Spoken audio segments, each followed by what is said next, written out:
At 14:07, the USS Gerald R. Ford's radar locks onto something it has never seen before in live combat.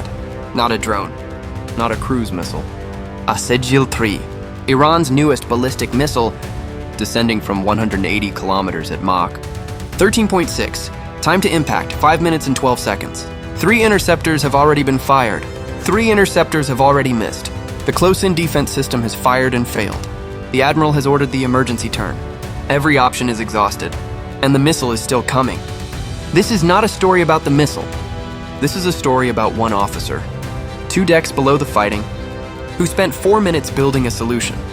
Nobody asked for it and saved 5,000 lives with a single transmission. The USS Gerald R. Ford had been operating in the Persian Gulf for 22 days when the engagement began. Strike Group 7, 2 destroyers, 1 cruiser, 2 attack submarines running silent at depth, and the Ford herself, the most advanced carrier ever. Commissioned by the United States Navy, her NSPY-6 radar array can simultaneously track over 1,000 targets. Her Aegis combat system processes threat data faster than any human can comprehend. Her vertical launch cells carry SM-3 Block 2A interceptors, SM-6 dual-role missiles, and ESSM Block 2 for close-in defense. On paper, she is the most defended surface vessel in history. Iran knew this. They had studied the Ford's defensive architecture for 7 years. Every interceptor test the Navy had ever publicly disclosed. Every engagement geometry published in defense journals. Every limitation of the SM-6's fire control system documented through open source analysis, signals intelligence, and 3 years of watching how American destroyers responded to ballistic missile tests in the Pacific. They did not build the Sejil-3 to be fast. They built it to be precisely, surgically, mathematically faster than the SM-6's ability to correct, the threat explained. To understand what made the Sejil-3 different from every missile the Ford had defeated before, you need to understand one number, 2.7 degrees. That is the maximum lateral correction the Sejil-3's maneuvering re-entry vehicle can execute in its terminal phase. 2.7 degrees at Mach 13.6 translates to approximately 640 meters of lateral displacement in the 4.8 seconds it takes an SM-6 to reach its intercept point. The Aegis fire control system's maximum correction window and the outer boundary of what its targeting algorithm can compensate for is bar 200 meters. The Sejil-3 was engineered to always be 440 meters beyond that boundary.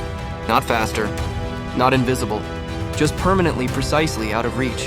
The first SM-6 launched at 1402, clean intercept geometry. The Sejil-3 corrected 2.4 degrees at the last moment. The interceptor detonated in empty sky. The second SM-6 launched on a predictive solution, the Aegis system attempting to anticipate the correction rather than react to it. The Sejil-3 corrected in the opposite direction, 2.1 degrees, different axis. Missed. The third and final SM-6 used the most aggressive intercept profile.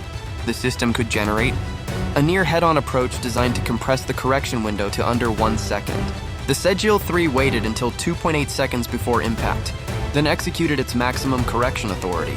The interceptor passed 400 meters from the missile's actual position and detonated uselessly. 3 SM-6 interceptors, 3 misses, exactly as Iran had calculated.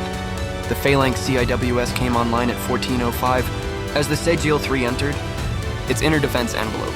At Mach 13.6, the engagement window was 0.3 seconds.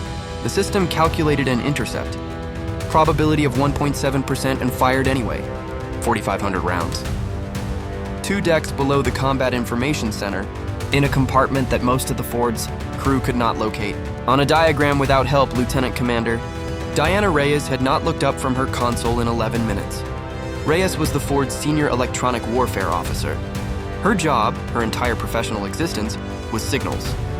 The invisible architecture of electromagnetic transmissions that connected Iran's weapons to the systems that guided them, radar emissions, data link protocols, encrypted targeting feeds, the electronic nervous system of a modern military, and specifically the vulnerabilities inside it.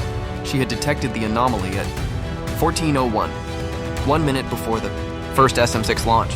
A narrowband data link signal, transmitting in 4-second encrypted bursts at irregular intervals, originating from a position 340 kilometers northeast and terminating at a receiver, embedded in the Sejil-3's guidance section. A live uplink, a continuous feed of real-time, position data flowing from the Iranian launch complex directly into the missile's navigation computer throughout its entire terminal descent.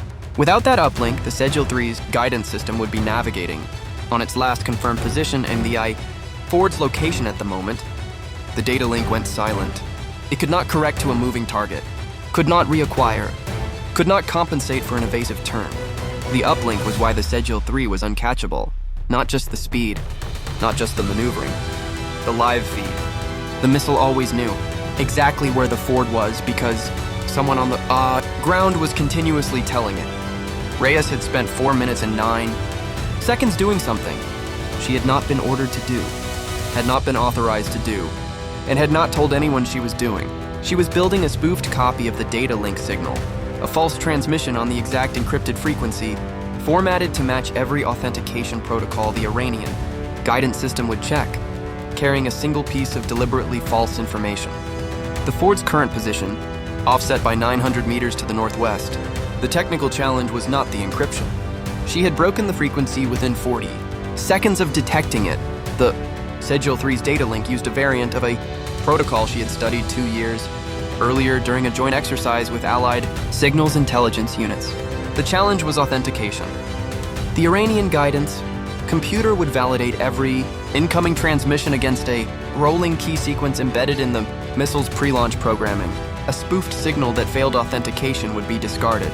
The missile would continue on its last confirmed heading. The Ford would still be in its path. She needed the authentication sequence to match. She had been reconstructing it from the transmission. Pattern, 4 minutes and 9 seconds of analyzing burst timing, signal structure, and encryption signature to reverse engineer a key sequence that would make her false info.